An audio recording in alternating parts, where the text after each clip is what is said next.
So, you all figured out already? Nope. You got already? Nope, not that. Do you move supply or demand, first of all? What government's going to subsidize it if it's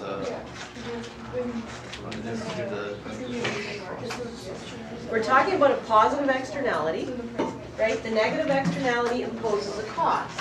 The positive externality generates a benefit. So which curve is it going to affect? Supply or demand? Demand. So back to the drawing board. You guys shift the demand curve? Yeah. Okay. You guys shift the, yep. Where are you guys? Shift the board. When in doubt, shift everything. Who are you guys? Demand. Oh, you just both. Yeah, you just want to shift the demand curve.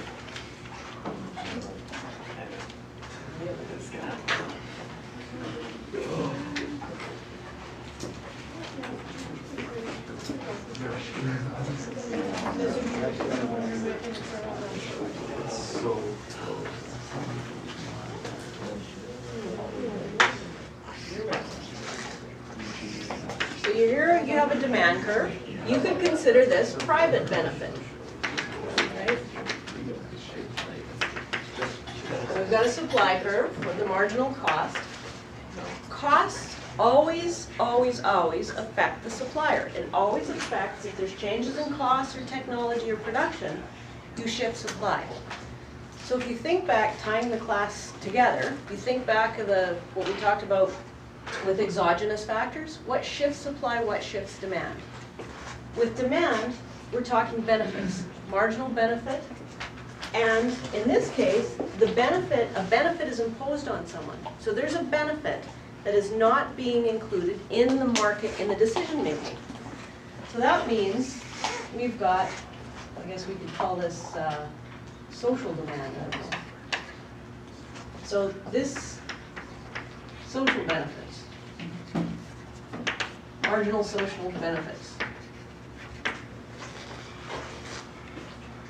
When that happens, quantity goes up. And the price should go up. So if we were to include these benefits, if, in other words, we made somebody accountable for the benefits, the price goes up because it's showing us, it's internalizing it in the market. We take an externality that's external to the decision-making process, we internalize it, and have somebody pay for it. I erased it. Okay. So the price goes up because somebody now will have to pay for that benefit.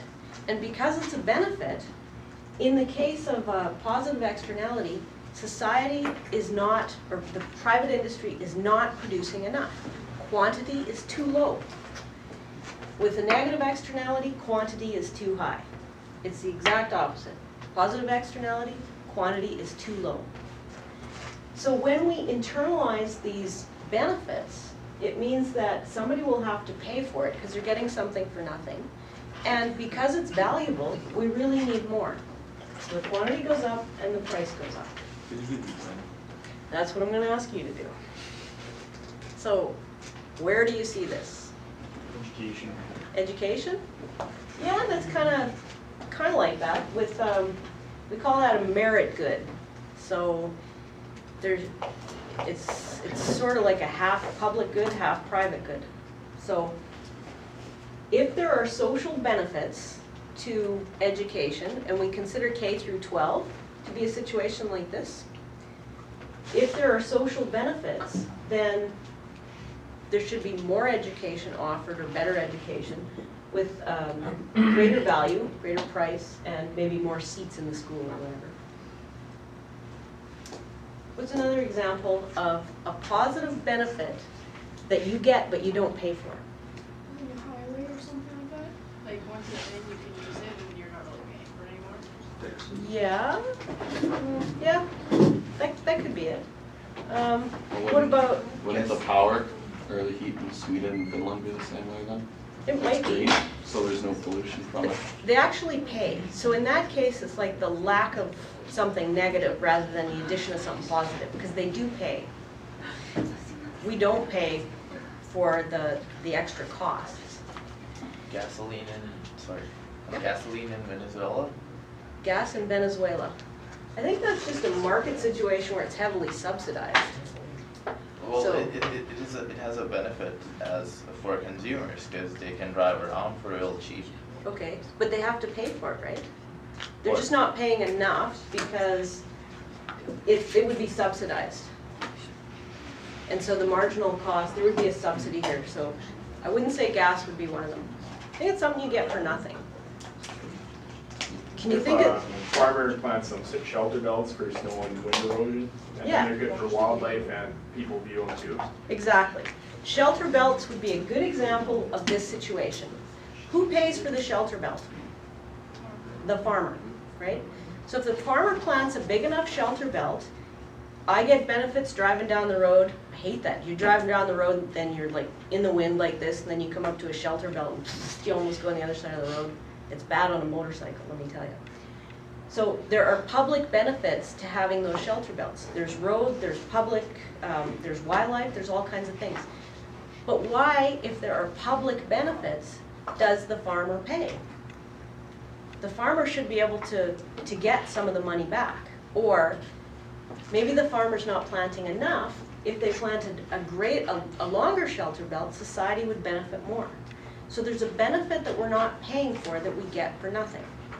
So shelter belt's a good example. So the question is, how do we internalize that externality? And the ultimate goal is to increase, we're sitting here, right? So this is the real demand, and here is the actual demand. So marginal cost does not equal the marginal benefit. So we need to move to this point. So the question is, how do we do that? In a case like this, we would provide subsidies. Okay? You're not going to tax the farmer, that doesn't work. But you would provide subsidies using public dollars to the farmer, and I don't know if we have a market for this, but the price of something would go up, and then there would be more shelter belts. Another example is apiaries, bees. That's the classic example in every textbook. You have the flax farmer and the bee, the apiarist, whatever, the bee farmer. The bee guy has all the bees. The bees make honey, so that's their business, right? There's supply and demand for honey and all that kind of stuff. But the bees fly over to the flax field and pollinate the flax. And so the crop, the flax crop, is better. Does the farmer pay for the bee services? No. Shouldn't the beekeeper be paying the farmer for Good point. letting the bees go into his field? Exactly. This thing, you have to think about in terms of reciprocity. This is one of the most interesting things about externalities. Who should pay who? Who?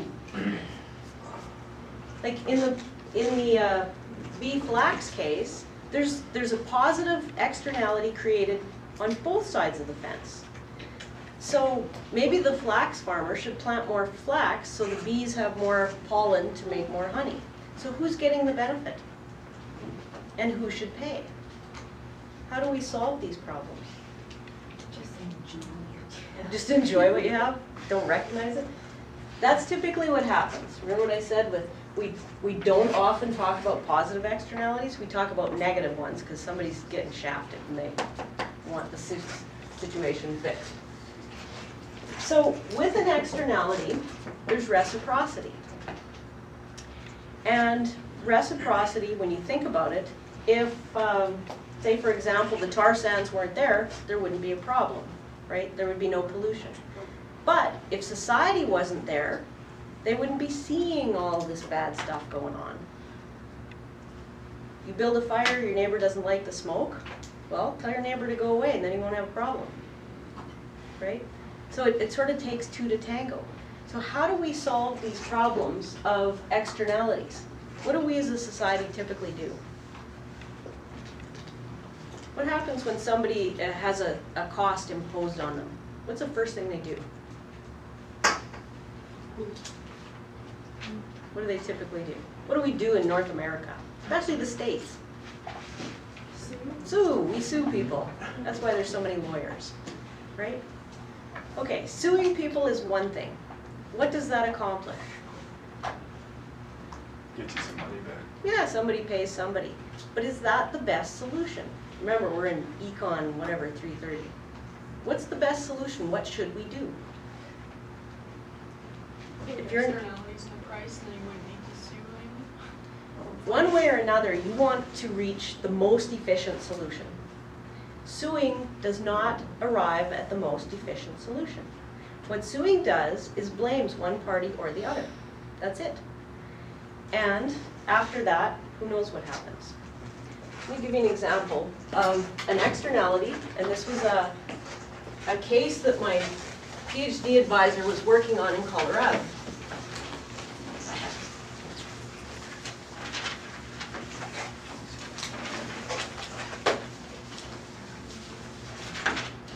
So there's this place called Durango. It's in the Rocky Mountains in Colorado. And then there's this other place over here called Silverton. And it's an old silver mining town. It's one of those classic little American towns with the little shanties and everything, and they preserved it as a historical site. Well, there's a railroad that goes from Durango to Silverton, and it's one of those little narrow gauge ones, so you can get on the train and tourists go up here and hang out for the day. So because it's an old train, it is not your, I don't know even what trains, but the train sends sparks into the forest. So you got heavy forest on both sides in the mountains, and there was a fire.